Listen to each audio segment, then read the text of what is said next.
सभी का स्वागत है आपके अपने चैनल सुरान एकेडमी क्लासेस पर। यहाँ हम बात करेंगे बीएससी नर्सिंग काउंसलिंग जो है राउंड 1 की कॉलेज अलॉटमेंट के बाद अब आपको कौन सा ऑप्शन चुनना चाहिए, ये सबसे इम्पोर्टेंट बात है। और क्या जो फ्लॉट का ऑप्शन है उसको आप चुनेंगे तो क्या आपको चॉइस फिलिंग का ऑप्शन मिलेगा आपको राउंड 2 में, इस पर भी हम बात करेंगे। तो लास्ट कट ऑफ क्या गया और राउंड 2 में क्या चांस हैं, आप फ्लॉट का ऑप्शन चुनते हुए राउंड 2 में जाएंगे तो क्या आप एडिट कर पाएंगे अपनी जो है चॉइस फिलिंग को जो राउंड 1 में आपने की थी, उस मुद्दे पर भी हम बात करेंगे। जैसे जिन लोगों को अलॉटमेंट लेटर नहीं मिला उनके में सीधा सीधा लिख कर आ रहा होगा, no college has been allotted in the first round of counselling, यानी नॉट अलॉटेड लिख कर उनके में आ रहा होगा। कोई कैटेगरी नहीं, यानी सीट अलॉटमेंट राउंड 1 की। जिनके में लिख कर आ रहा है, जिनको कॉलेज मिल गया है उनके में कॉलेज का नाम लिख कर आ रहा है, ओपन लिख के आ रहा है और साथ में उन्हें कंफर्मेशन के लिए ऑप्शन दिया जा रहा है। तो यानी कुल मिलाकर इस ऑप्शन को जब चुनेंगे तो इसमें 3 ऑप्शंस आपको मिलेंगे। आइए उन 3 ऑप्शंस की हम बात कर लेते हैं। यहाँ पर जो अगला ऑप्शन मिलता है आपको, 3 ऑप्शंस यहाँ पर दिए गए हैं, ऑप्शन 1, ऑप्शन 2 और ऑप्शन 3। तीनों ऑप्शंस आपके सामने हैं। इन्हीं में से 1-2 ऑप्शन अगर आप ये चुनते हैं, देखिए 2 ऑप्शन अगर आप ये चुनते हैं जो हमने बॉक्स में बंद किए हैं, तो आपको 40,000 रुपये जमा ही करने होंगे। अन्य आप इनके अलावा इन 2 ऑप्शंस को नहीं चुन सकते। अगर आपको 40,000 रुपये जमा करने हैं तभी आप ये 2 ऑप्शंस को चुन सकते हैं। उसके बाद की बात करते हैं, जो तीसरा ऑप्शन है उसमें आपको 40,000 रुपये जमा नहीं करने हैं, लेकिन आप राउंड 2 की काउंसलिंग में पार्टिसिपेट कर पाएंगे। लेकिन अगर आपको सीट मिल गई है और आपने कुछ नहीं किया तो आपके लिए समस्या हो सकती है। यानी option 2, decline allotted seat and want to participate in round 2 counselling, आवंटित सीट अस्वीकार करते हुए आप राउंड 2 की काउंसलिंग में प्रतिभाग करेंगे। लेकिन यहाँ पर आपके 2 ऑप्शंस हैं, उनमें से सबसे ऑप्शन बेहतरीन ऑप्शन ये है, अगर आपको कॉलेज पसंद नहीं आया, जो मिल गया आप चाहते हैं इसे अपग्रेड किया जाए, तो एक्सेप्ट करिए ऑप्शन 2 को और आगे बढ़ जाइए राउंड 2 के लिए, यानी आप अपग्रेड कर पाएंगे। आप सवाल उठता है कि अपग्रेड कैसे कर पाएंगे, क्या चॉइस जो हमने भरी थी, क्या हमने जो चॉइस फिलिंग की थी, क्या उसे हम एडिट कर पाएंगे? क्या हम इसे एडिट कर पाएंगे? तो बिल्कुल एडिट कर पाएंगे। जो आपने ऑप्शंस भरे थे, जो चॉइस फिलिंग में आपने लिस्ट 1 से लेकर 10 कॉलेज भरे या 20 कॉलेज भरे, उन सभी में आप फेरबदल कर पाएंगे, सीधा फेरबदल कर पाएंगे। आपको रजिस्ट्रेशन नहीं करना पड़ेगा, आप सीधे चॉइस फिलिंग करेंगे अगर ऑप्शन 2 चुनते हैं।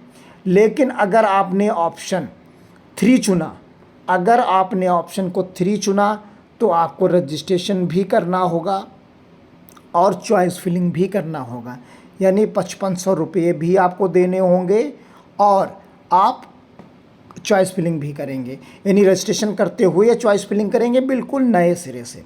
लेकिन अगर आपने ऑप्शन 2 चुना तो आपको सिर्फ और सिर्फ चॉइस फिलिंग करनी होगी। उसमें जो फेरबदल आप करना चाहें वो फेरबदल कर सकते हैं, सारे कॉलेज हटाकर नए सिरे से भी आप कर सकते हैं। तो ये चीज़ें यहाँ पर हैं। कट ऑफ की बात कर लेते हैं। जो कट ऑफ है आपका वो आप देख लीजिए, 100+ के नीचे किसी को कोई गवर्नमेंट कॉलेज नहीं मिला, सभी को लगभग 100+ में ही मिला। और प्राइवेट कॉलेज में आप 50 नंबर तक भी आप जो है लगभग कोई ना कोई बंदा कॉलेज पा गया है, क्योंकि कुछ लोगों ने प्राइवेट में कम भरे, कुछ लोगों ने ज़्यादा भरे। तो जिन्होंने ज़्यादा भरे उन्हें कोई ना कोई कॉलेज मिल गया। इवन देन हम एग्ज़ाम्पल के तौर पे बता सकते हैं, कुछ लोग 86 नंबर भी लाए और प्राइवेट के केवल 2 कॉलेज भरे, उन्हें कॉलेज नहीं मिला। कुछ लोग 60 नंबर लाए और उन्हें कॉलेज करीब 50 भरे और उन्हें सीट कोई ना कोई प्राइवेट की मिल गई। तो यानी यहाँ पर आपने कॉलेज कितने भरे, कौन से भरे, इस पर भी निर्भर किया गया है। तो निर्भर करता है, तो इसीलिए 50 नंबर तक के कैंडिडेट भी जो है प्राइवेट इंस्टीट्यूट पा गए। लेकिन गवर्नमेंट आपने देखा होगा कि गवर्नमेंट में करीब जैसे KGMU की ही अगर हम बात कर लें, जो सबसे ज़्यादा डिमांड में रहता है, ये इंस्टीट्यूट करीब करीब 110 के प्लस में ही रहा, यानी इसके नीचे नंबर वाला सीट नहीं पाया KGMU में। यानी आप सोचिए कि 120 नंबर 110 नंबर आने पर उसे KGMU जैसे इंस्टीट्यूट मिले, इसके नीचे वालों को KGMU नहीं मिला। अब सवाल यहाँ पर ये उठेगा कि बहुत सारे लोग प्राइवेट इंस्टीट्यूट भी नीचे भर दिए होंगे, वो उन्हें अब छोड़ना होगा, वो डिक्लाइन करेंगे, तो इसलिए राउंड 2 में मेरिट और नीचे जाएगी। यानी राउंड 2 में पार्टिसिपेट जब आप करेंगे तो राउंड 2 में काफ़ी ज़्यादा बेनिफिट आपको मिलने वाला है और कट ऑफ और नीचे जाएगा। तो इसलिए तैयार रहिए, क्योंकि अब बहुत सारे लोग जानते नहीं थे, उन्होंने बहुत सारे कॉलेजेस भर दिए, अब उनके कॉलेज नहीं पसंद है तो राउंड यानी ऑप्शन 3 के साथ जाएंगे राउंड 2 में, या हो सकता है फ्लोट के तहत जाएं और अगले वाले में वो कुछ चीज़ें फेरबदल करें। तो यहाँ पर ऑप्शंस बढ़ेंगे राउंड 2 में, कट ऑफ नीचे आएगा, तो इसलिए परेशानी की कोई बात नहीं, राउंड 2 में पार्टिसिपेट करिए। कोई सवाल है दिमाग में तो कमेंट बॉक्स में ज़रूर बताइए। और हालांकि आपको हम एक चीज़ और क्लियर कर दें, यहाँ पर राउंड जो ऑप्शन 2 हैं, अगर इनमें से आपने कोई ऑप्शन चुना तो आपको कॉलेज में जाकर रिपोर्ट करना होगा। तब आप कॉलेज में रिपोर्ट ज़रूर करें इन 2 ऑप्शंस को चुनने के बाद। 2 ऑप्शन चाहे पहला चुने चाहे दूसरा चुने, दोनों चुनने पर आपको कॉलेज में रिपोर्ट ज़रूर करनी है।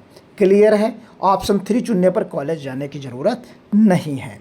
तो कुल मिलाकर आप अगर कॉलेज जाना चाहते हैं, यानी आप ऑप्शन 2 या फर्स्ट चुनना चाहते हैं, तो आप कॉलेज में जाकर पूरी प्रक्रिया कहता है 40,000 रुपये जमा करते हुए आपको जाना होगा। तो मिलते हैं अगली अपडेट के साथ, तब तक के लिए धन्यवाद। जय हिंद, जय भारत।